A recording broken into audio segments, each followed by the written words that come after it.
হরে কৃষ্ণ। নমস্কার বন্ধুরা, রাধারানীর রান্নাঘরে আপনাদের সবাইকে স্বাগত। আমি আবারও চলে আসলাম একটি নতুন রেসিপি নিয়ে। আজকের রেসিপি চিড়ের পোলাও। তো চিড়ের পোলাওটা বানানোর জন্য এখানে 300 গ্রাম চিড়ে নিয়েছি। মোটা চিড়েটা দিয়েই পোলাওটা খুব সুন্দর হয়। এখন আমি চিড়েগুলো ধুয়ে নেব।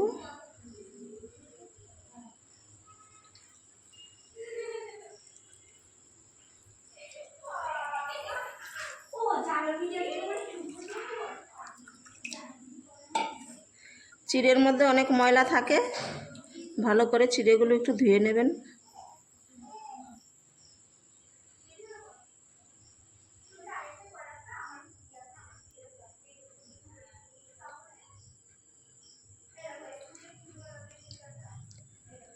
চিড়েগুলো আমি 2-3 বার ধুয়ে নিচ্ছি। চিড়েগুলো আমি 3 বার জল পাল্টে পাল্টে ধুয়ে নিয়েছি, পরিষ্কার হয়ে গেছে। এখন এই চিড়েগুলো একটা বড় থালা নিয়েছি।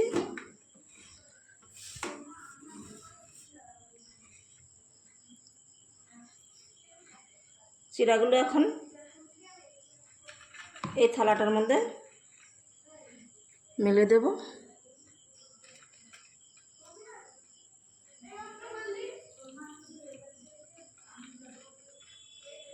এইভাবে করে মেলে দিলে তাহলে চিড়েগুলো ঝরঝরে হয়ে যাবে, একটার গায়ে একটা লেগে থাকবে না। চিড়েগুলো এই দেখুন ছড়িয়ে দিয়েছি। আমি এখন গ্যাসটা জ্বালিয়ে দেব। একটা কড়াই বসিয়ে দিয়েছি। গ্যাসটা জ্বালিয়ে প্রথমে আমি অল্প পরিমাণে একটু তেল দিয়ে দেব।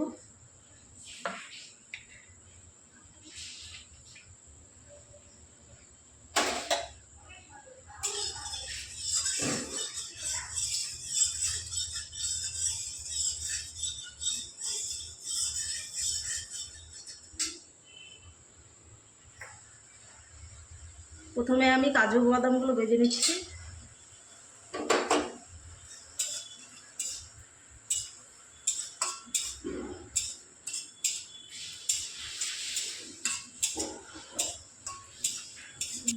কাজু বাদামগুলো ভাজা হয়ে গেল, এখন তুলে নেব।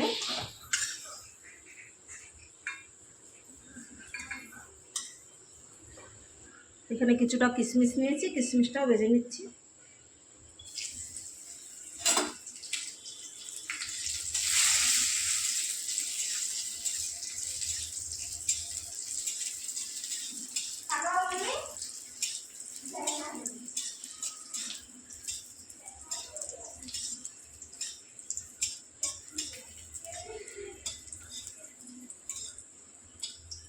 কিশমিশটাও তুলে নেব, ভাজা হয়ে গেছে।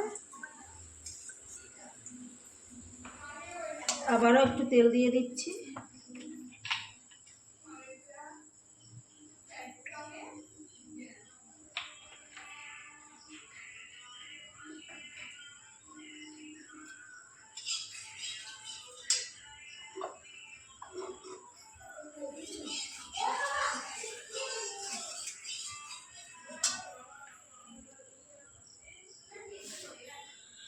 আর পোলাওটা বানানোর জন্য এখানে আমি কিছু সবজি নিয়েছি। দেখুন, গাজর, ক্যাপসিকাম, আর একটা বিনস, আলু, আর 4টে কারি পাতা। এগুলোকে এখন এক এক করে ভেজে নিচ্ছি। প্রথমে আমি গাজরটা দিয়ে দেব, কেননা গাজরটা সিদ্ধ হতে একটু টাইম লাগে।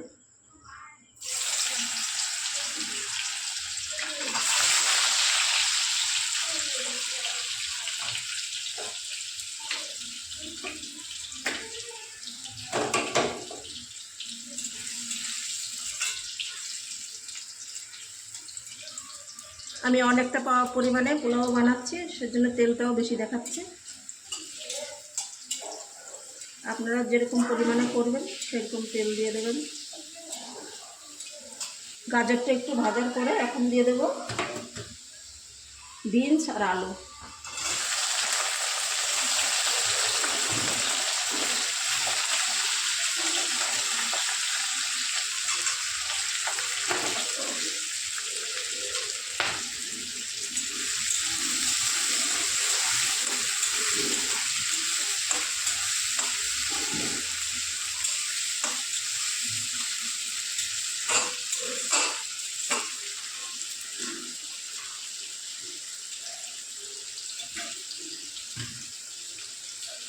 বিনস আলু একটু ভেজে নিচ্ছি। বিনস আলু কিছুক্ষণ ভেজে নেওয়ার পরে এখন দিয়ে দেবো ক্যাপসিকামগুলো। বাকি উপকরণগুলো এখন দিয়ে দিচ্ছি। কাঁচা লঙ্কা কুচিয়ে রেখেছিলাম, দিয়ে দিলাম। হলুদ দিয়ে দেব। এখন দিয়ে দিচ্ছি লবণ।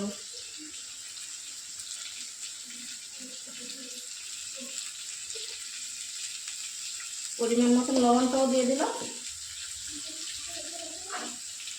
আর একই সঙ্গে কারি পাতাটাও দিয়ে দেবো, তাহলে ভাজা ভাজা হয়ে যাবে।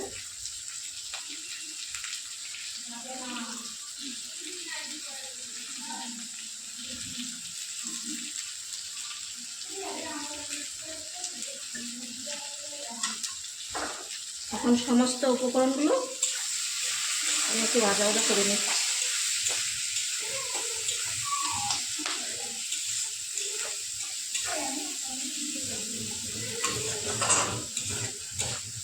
হালকা আজে একটু চাপা দিয়ে দেবো, তাহলে তাড়াতাড়ি সিদ্ধ হয়ে যাবে। আমি 3 মিনিট ঢাকা দিয়ে রান্না করে নিয়েছি। এখন ঢাকাটা খুলে নেব।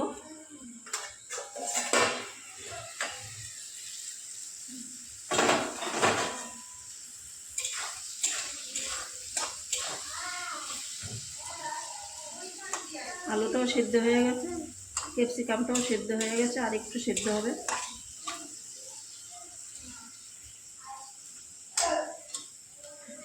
আমি আর ঢেকে দেবো না, এমনিতেই একটু ভাজা ভাজা করে নিচ্ছি, তাহলে সবগুলো সিদ্ধ হয়ে যাবে।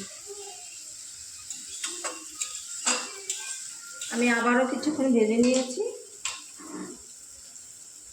এখন সব সিদ্ধ হয়ে গেছে।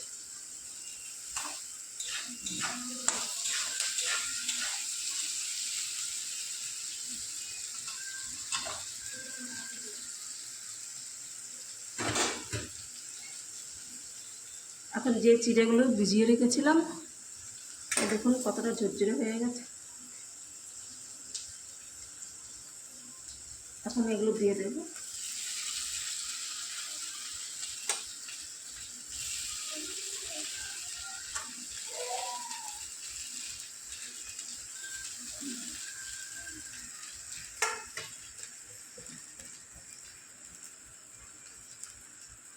সবগুলো চিড়া দিয়ে দিলাম।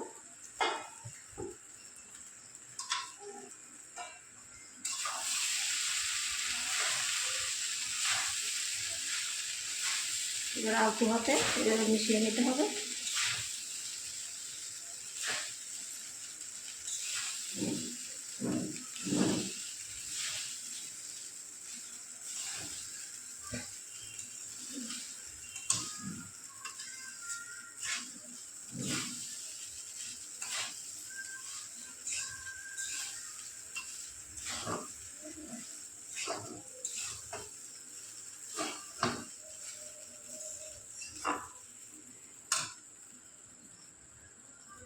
কিশমিশ ভাজা,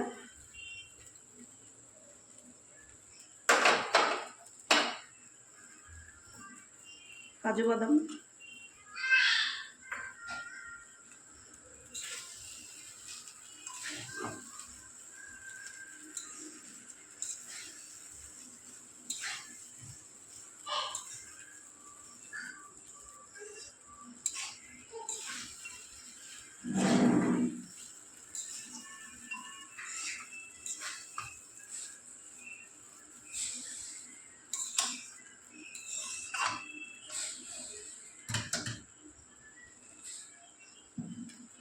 এখানে আমি একটা মশলা নিয়েছি, এটা জিরে ধনে মৌরি সব কিছু দিয়ে একটা মশলা করা আছে, সেই মশলাটা এখন দিয়ে দেব।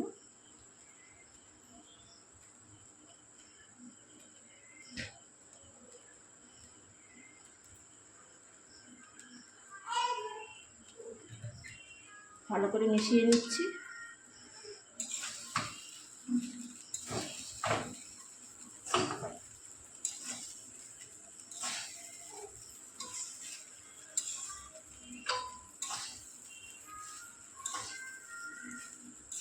আর আর দেখুন কত ঝরঝরে হয়েছে।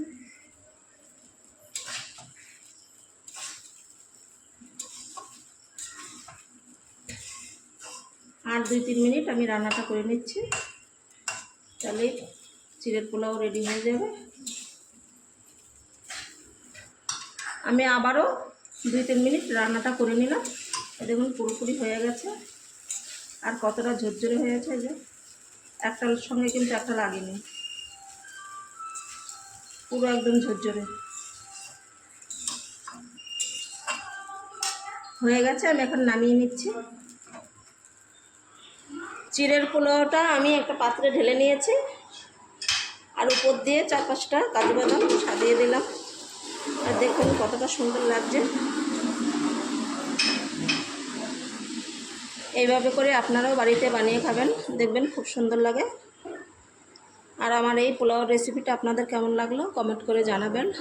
ভালো লাগলে রাধা রানীর চ্যানেলটিকে সাবস্ক্রাইব করে পাশে থাকবেন। দেখা হবে অন্য কোনো নতুন ভিডিওতে।